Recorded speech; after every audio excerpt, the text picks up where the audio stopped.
11월 11일 새벽기도회에 오신 여러분을 환영하고 축복합니다. 오늘 우리가 함께 살펴볼 하나님의 말씀은 창세기 46장 1절에서 7절까지의 말씀입니다. 제가 읽어드리겠습니다.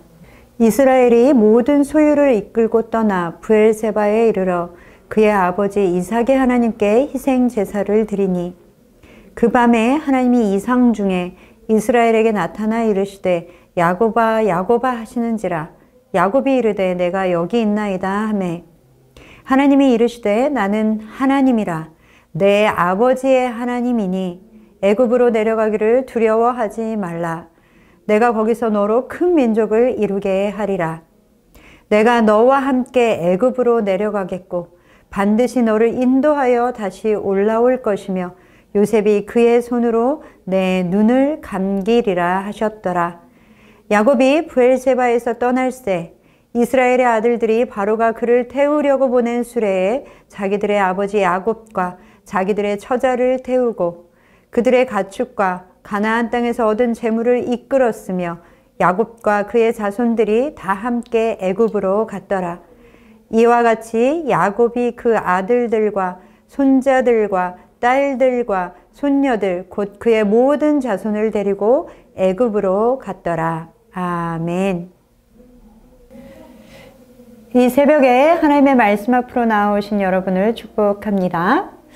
야곱은 꿈에서라도 보고 싶고 듣고 싶었던 요셉의 소식, 요셉이 살아있다라는 소식을 듣게 되었습니다.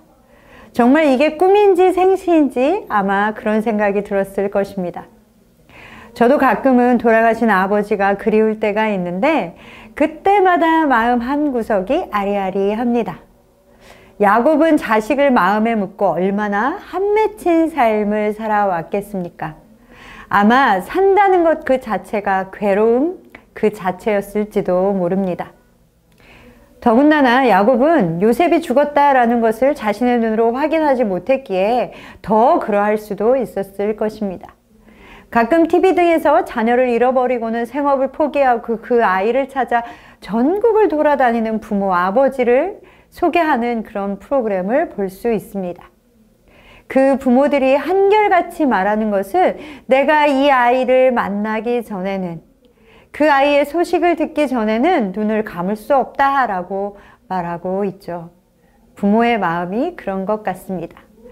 다 그런 마음으로 자녀들을 키우시지 않으셨습니까? 그런 야곱에게 요셉이 살아있는데 그것도 애굽이라는 거대한 나라의 총리가 되었다라는 소식을 들었을 때 야곱의 마음은 그 무엇과도 비교할 수 없었을 것입니다. 그 마음을 표현할 수 있는 적절한 단어는 아마 없을지도 모릅니다. 야곱은 처음에는 꿈에서라도만 한 번이라도 만나보고 싶던 그 아들이 살아있다라는 소식을 듣고는 믿기지 않아서 어리둥절했지만 그것이 사실임을 알게 되고는 바로 그를 만나러 갈 채비를 했습니다. 45장 마지막 절에는 내가 이제는 죽어도 여한이 없다. 안 가고 말고 내가 죽기 전에 그 아이를 보아야지 라고 이야기하고 있습니다. 그리고는 야곱은 자신의 모든 재산을 정리합니다. 그리고 모든 식구들을 이끌고 애굽으로 가는 길을 떠나게 됩니다. 그 당시 야곱은 헤브론, 다른 이름으로 하면 기럇 아르바의 마므레라는 곳에 거주하고 있었습니다. 그런데 오늘 본문 1절의 말씀은 이스라엘이 모든 소유를 이끌고 떠나 브엘세바에 이르러 그의 아버지 이삭의 하나님께 희생제사를 드리니 라고 말씀하고 있습니다. 이상한 것은 요셉이 거주하고 있는 애굽의 고센 지방으로 바로 가지 않고 야곱은 브엘세바로 왔다라는 것입니다. 죽었다가 살아온 요셉이 살아있는데 하루라도 더 빨리 요셉을 만나보고 싶지 않았겠습니까? 그런데도 그는 브엘세바로 왔습니다. 그리고는 하나님 앞에 제사를 드렸습니다. 그것도 나의 하나님이 아닌 자신의 아버지 이삭의 하나님께 희생 제사를 드렸다라고 성경은 말씀하고 있죠.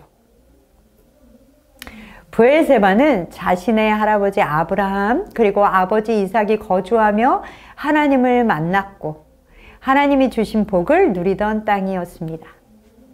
이삭은 흉년에 자기에게로 살아보려고 아내를 루이라고 속였다가 목숨이 위기에 처하기도 했었고 또 우물 때문에 아비멜렉에 의해서 자신이 살던 곳에서 쫓겨나서 모든 가족들을 데리고 브엘세바로 올라왔습니다.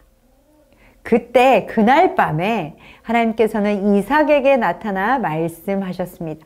창세기 26장 24절의 말씀입니다. 그 밤에 여호와께서 그에게 나타나 이르시되 나는 내 아버지 아브라함의 하나님이니 두려워하지 말라. 내 종 아브라함을 인하여 내가 너와 함께 있어 내게 복을 주어 내 자손이 번성하게 하리라 하신지라. 아멘. 그런데 그 후에 아비멜렉이 찾아와서 이삭과 평화의 계약을 맺기를 청했습니다. 그러면서 이삭이 아니 나를 미워해서 내쫓아 놓고 이제 와서 계약을 맺자고 하는 것은 어찌된 일인가를 묻자 아비멜렉의 대답은 이러했습니다. 하나님께서 너와 함께 계심을 우리가 분명히 보았기 때문에 너와 계약을 맺으려고 한다. 너는 하나님께 복을 받은 사람이구나 라고 이야기했습니다. 바로 그곳이 브엘세바이었습니다. 야곱은 자기 자신이 이 모든 일을 함께 겪었고 그것을 눈으로 목격했던 사람입니다. 자신의 아버지의 하나님께서 자신의 가족들에게 약속하신 것과 행하신 것을 너무나 잘 알고 있었습니다. 그리고 결국 이방 사람들도 하나님이 그들과 함께 한다라고 증언해 주지 않았습니까?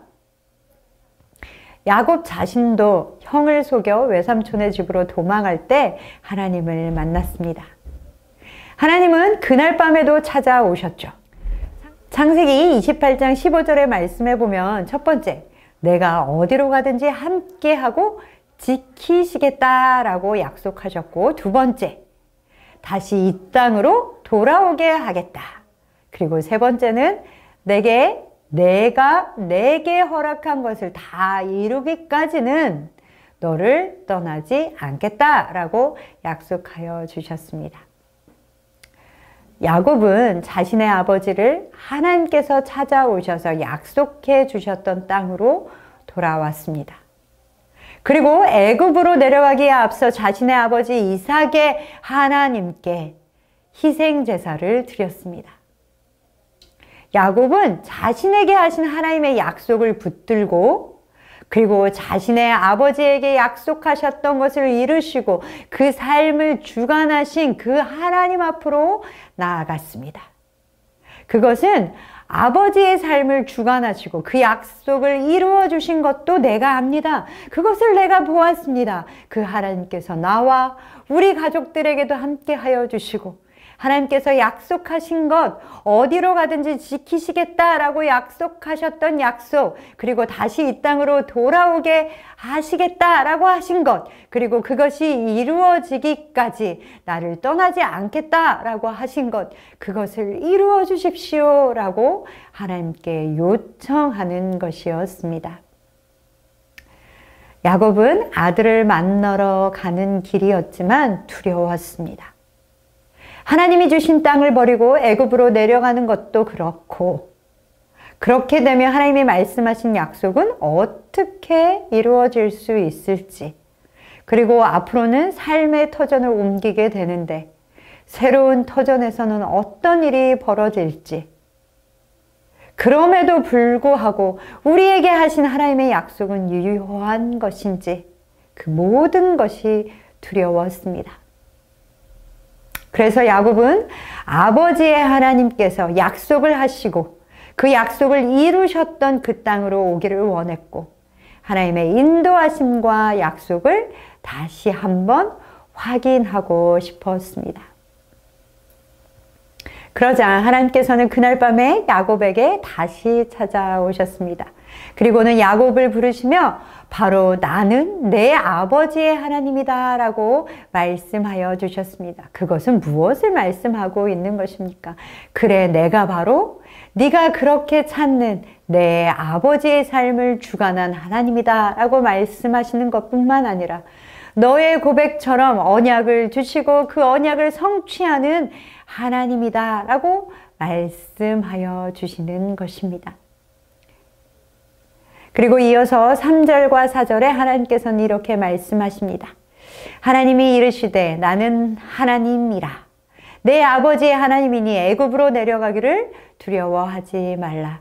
내가 거기서 너로 큰 민족을 이루게 하리라.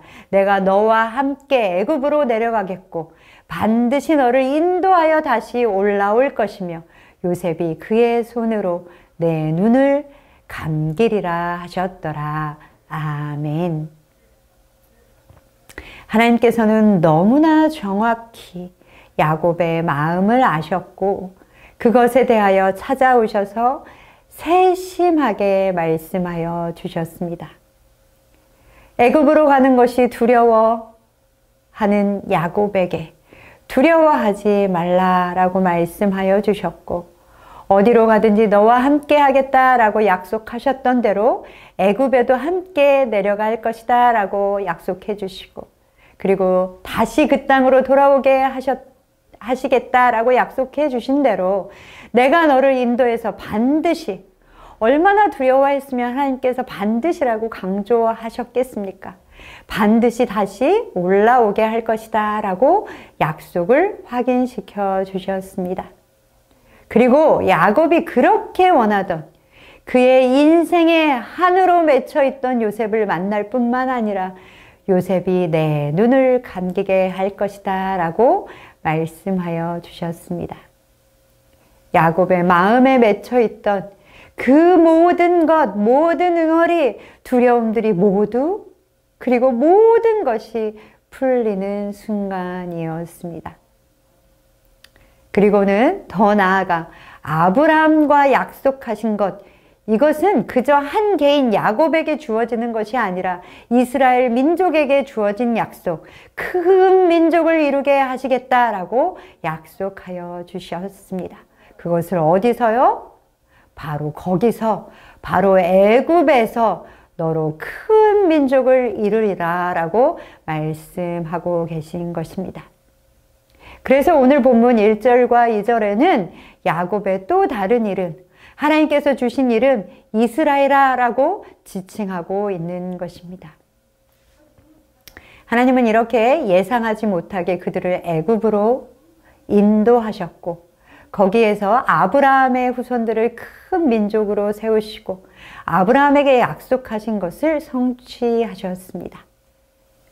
야곱 한 사람의 식솔들 약 70여 명이 애굽에 들어와 애굽을 나갈 때는 하나님이 말씀하신 대로 어마어마한 큰 민족을 이루어 그 땅을 떠나게 하셨습니다. 그리고는 하나님의 약속하셨던 땅 가나안으로 그들을 다시 돌아오게 하셨습니다. 그리고 그 땅을 그들에게 기업으로 주셨습니다. 하나님은 그 모든 약속을 어느 것 하나 빠짐없이 성취하여 주셨습니다. 야곱은 이렇게 하나님께서 약속을 이루어 주실 줄은 아마도 상상하지 못했을 것입니다. 그러나 사랑하는 성도 여러분, 믿음의 눈을 뜨시고 그 하나님의 약속을 보시는 여러분 되시기를 소망합니다. 그래서 믿음은 바라는 것들의 실상이요 보지 않은 것들의 증거다라고 말씀하고 있는 것입니다.